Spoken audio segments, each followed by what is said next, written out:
Buenas noches, estamos en una transmisión más de Proceso.com. Hoy, lunes 13 de agosto, están con nosotros los periodistas Arturo Rodríguez y Jorge Carrasco. Buenas noches. Buenas noches, estamos vamos a hablar de la edición de este número de la revista Proceso, el caso Elbester Gordillo.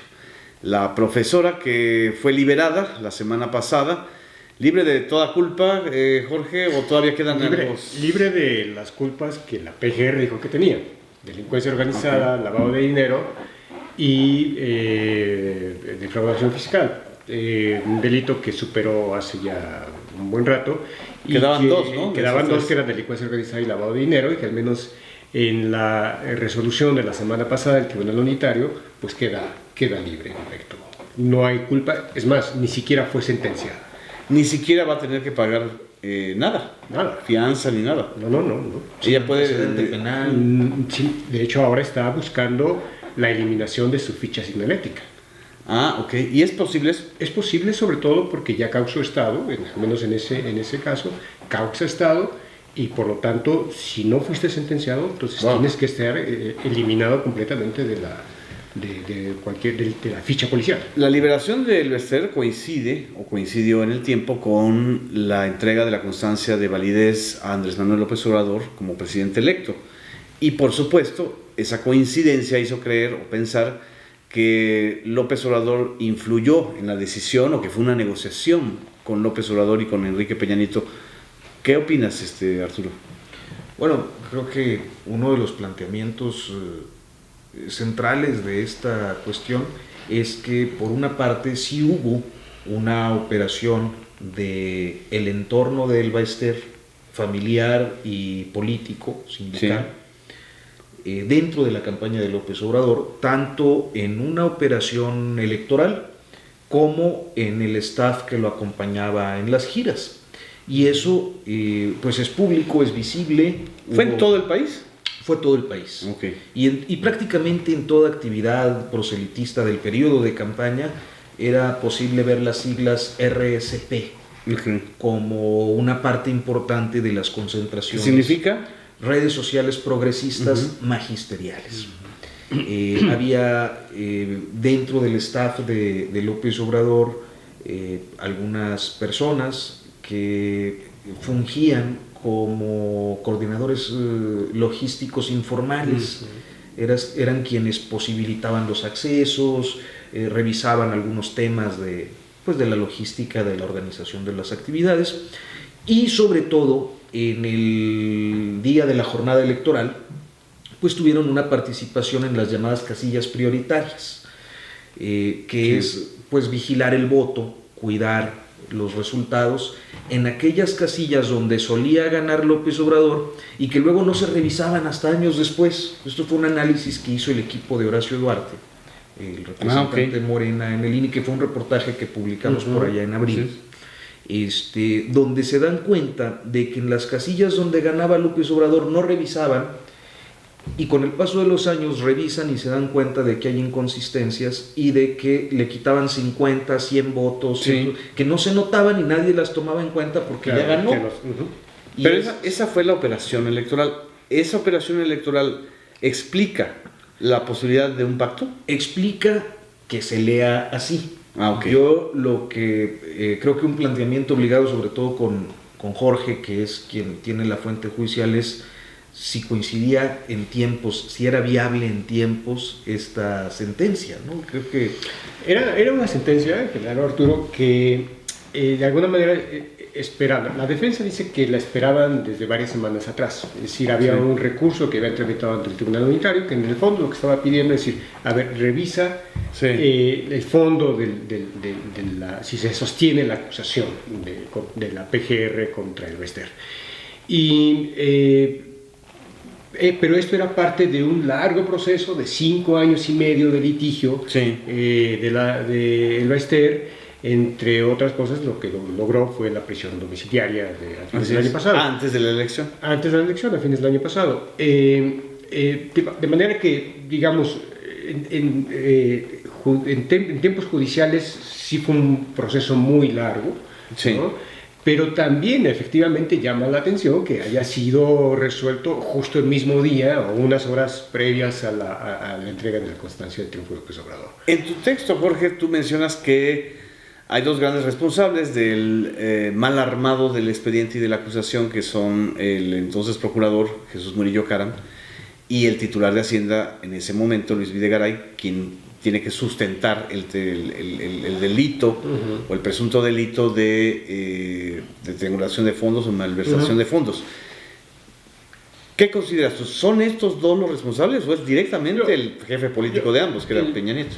Bueno, el primero, la decisión política tomada por el presidente, el actual presidente, en la medida en que él había sido agraviado siendo candidato por el Bester Gordillo, a decirle no a tu propuesta de reforma educativa, al menos no en esos términos. Había agravios del partido, del PRI, ¿no? Por todo lo que había pasado desde 2003, luego en 2006 el apoyo a Felipe Calderón. El mismo 2011, a ver, pero rompe la alianza. Pero él apoya a Peña en la campaña, ¿no? En el 2012, a ver, no queda muy claro. O sea, el Bester inicialmente venía de un trabajo, de una colaboración con el gobierno de Peña en el Estado de México. No, con el gobierno de Felipe Calderón. Y de Felipe, así es. ¿No? Y después hace busca a López Obrador, o López Obrador le dice que no. Así es. Y que haya trabajado o operado para el PRI, no, al menos formalmente no se ha dicho. Ella, por ejemplo, en 2011 reconoció abiertamente que había operado a favor de Erubiel. De Felipe Calderón. Ok. De la elección de 2012, al menos que yo conozca alguna declaración que haya dicho que operó a favor de Peña Nieto, no públicamente, pero hubo una operación, digamos, como la del ministerio. Exacto, pero había un conflicto de fondo, que fue el de la reforma educativa. Así es, pero que se da a conocer hasta diciembre o enero del 2013, cuando ya es presidente electo. Y ella es detenida en febrero, porque ella desafía abiertamente a Peña Nieto a decirle no a tu reforma. Y básicamente en el tema laboral, que era la coincidencia que tenía con la CENTE, y que por primera vez, yo creo que en la historia del magisterio, tuvo la posibilidad de unir al magisterio disidente con el magisterio oficialista en la resistencia al tema de la permanencia con la evaluación. Así es. Que era básicamente el tema de desacuerdo. Entonces, Genaro, esto de los tiempos nos lleva a lo rápido que se armó el expediente. El expediente. Entonces, se arma Jesús Murillo Caram en una entrevista que nos da meses después de la consignación contra el Bester, nos dice que en efecto ellos tuvieron mucho cuidado, que no había problemas ni en los contenidos, ni en la información entregada, ni al juez, ni en los procedimientos para la consecución de la misma, y 5 años y medio después... Orgulloso, te dijo. Muy en su estilo, ¿no? Somos orgullosos. De vehemente y muy seguro, decía que no había manera de que el juez resolviera en contra de PGR. Fueron 5 años y medio los que se pasó, con dos conclusiones claras. Uno, era insostenible los cargos de delincuencia organizada y lavado de dinero, porque se trataba de dinero de origen lícito por parte del sindicato. Así es, fondos sindicales. En la medida en que además el sindicato nunca puso una querella, una demanda en contra del Bester. Y el segundo tema, que es muy importante, y vamos a ver los responsables, la manera en que se obtuvo la PGR la información fue ilegal. Es decir, no obtuvo información o permiso judicial, porque no obtuvo autorización de un juez, para que la Secretaría de Hacienda o el Servicio de Administración Tributaria le proveyera la información a la PGR y poder hacer la consignación. ¿Que estaba a cargo de quién esta unidad? Que estaba a cargo de Bas, el actual director Alberto Bas, el actual director del CISEN. De manera que sí hay dos responsables directos, Jesús Murillo Caram y Luis Videgaray. Las dos piezas, digamos, fundamentales para los encargados de armar el expediente y el contenido del mismo. Y el jefe político que lo reivindica desde el principio, cuando sale en la noche a decir. Claro, lo hace en cadena nacional. ¿No? Entonces, digamos que el desastre tiene claramente 3 nombres. Y Arturo, ¿qué se puede esperar de Elvester en términos políticos ya en los escenarios siguientes? ¿Tú crees que para Morena sea cómodo la continuidad de la operación de las redes magisteriales, o van a ellos hacer algo aparte? No, mira, la información que yo pude obtener durante la campaña, pero que ya de manera abierta, fue el sábado, porque yo no había tenido la confirmación de algunos datos con fuente ya abierta, o sea, lo sabía, me lo habían dicho. Así es. Pero ya el sábado me lo confirma una de las coordinadoras nacionales de las redes, pues es que su propósito es generar un nuevo partido político. O sea, a lo largo del proceso electoral, ellos fueron trabajando primero, sí, en la construcción de esta red, pero que pasaba necesariamente por desfondar al PANAL. Esa cosa que lograron. De manera muy clara lo dijo Ochoa Guzmán en Veracruz, en el texto, sí. Cuando dice, no, nada me haría más feliz que el PANAL perdiera el registro y que Juan Díaz caiga de la dirigencia. Dice, liberar a Elvester, desfondar el PANAL y el último aspecto que caiga Juan Díaz de la dirigencia. Esa es la... Y eso, pues ya nos daba una idea. ¿Cómo es el animal mitológico que devora a sus propias creaciones? Es un poquito lo que va a hacer Elvester, ¿no? Es decir, ¿Zeus devorando a sus hijos? Pues no Zeus, sino una especie de... Ni tampoco Afrodita, pero...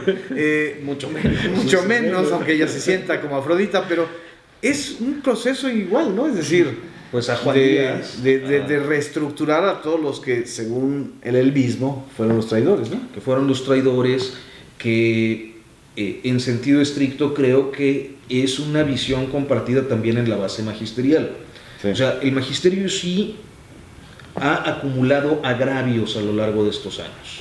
Exacto. Y aunque para quienes no estamos en el magisterio, Elvester es una personalidad polémica, con muchísimos indicios de corrupción y de autoritarismo y de muchas cosas que representan lo peor de la vida política de este país, me parece que al interior del magisterio hay una sensación de necesidad de que regrese porque tenían mejores condiciones cuando estaba que como las tienen ahorita, y no tiene que ver necesariamente con el tema de la evaluación, sino con una serie también de normas que les han disminuido ingresos a profesores que ya tenían pues una trayectoria es como la necesidad de una figura política fuerte para que negocie los intereses del sector. Exactamente. Porque, y creo que sí es persistente.